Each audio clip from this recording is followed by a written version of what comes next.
በስመ አብ ወወልድ ወመንፈስ ቅዱስ አሐዱ አምላክ። ስንክሳር ንዕለት ክልተ ግንቦት። በዛ ዕለት እዚኣ ኢዮብ ጻድቕ ዓረፈ። ንሱ ብዘበኑ ሕያዋይን ጻድቕን ነበረ። እግዚአብሔር ብዛዕባኡ መስኪሩሉ እዩ። ብዘበኑ ከምኡ ዝበለ ካብ ጻድቃን ከም ዘየልቦ ኣብ ቅዱሳት መጻሕፍቲ መስኪሩሉ ኣሎ። ሰይጣን ኣብ ልዕሊኡ ቀነ እሞ ኣብ ልዕሊ ኩሉ ሃብቱ ስልጣን ክህቦ ንእግዚአብሔር ለመነ። ጎይታ ኸዓ ናይ ጻድቕ ኢዮብ ትዕግስቲ ስለ ዝፈልጥ ፈቐደሉ። ንሱ ሃዋርያ ያዕቆብ ብመልእኽቱ ንጻድቕ ኢዮብ ትዕግስቱ ሰሚዕኩም ኣለኹም ከም ዝብል ብድሕሪኡ ንዝመፁ ምሳሌን ኣርኣያን እዩ።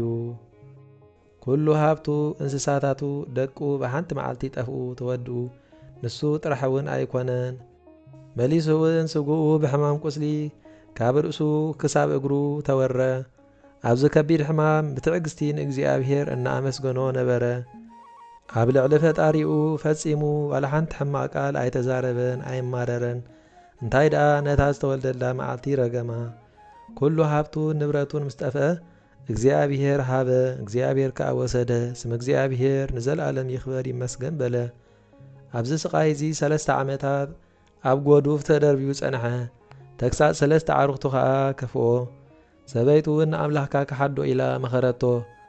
ንሱ ግና ምኽሪ ኣይሰምዐን። ከምዚ ንወርቂ ብሓዊ ዝፍትንዎን ዘጽርይዎን ንሱ እውን ኣጸቢቑ ተፈተነ፣ ተጻረየ።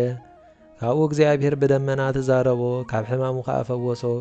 ካብቲ ናይ ቅድም ዝነበረ ሃብቱ ከዓ ዕጽፊ ገይሩ ሃቦ፣ ካልኦት ውሉድ እውን ሃቦ። ብድሕሪ እዚ ጽቡቕ ሽምግልና ኣሕሊፉ ንእግዚአብሔር ባህ ምስ ኣበሎ ብሰላም ዓረፈ። በረኸቱ ምሳና ትኹን ንዘለዓለም ዓለም ኣሚን።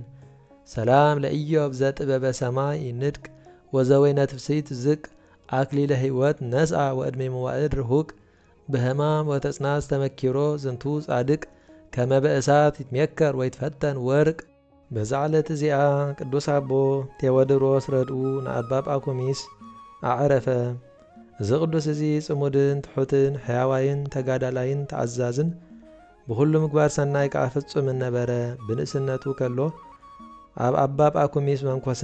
ከምቲ ንኣምላኹ ዝእዘዞ ገይሩ ንኣባ ጳኩሚስ መምህሩ ይእዘዞ ነበረ። ኣብ ልዕሊኡ ጸጋን ምጽንናዕን ነበረ። ጥበብን ምስትውዓልን ከዓ ነበሮ።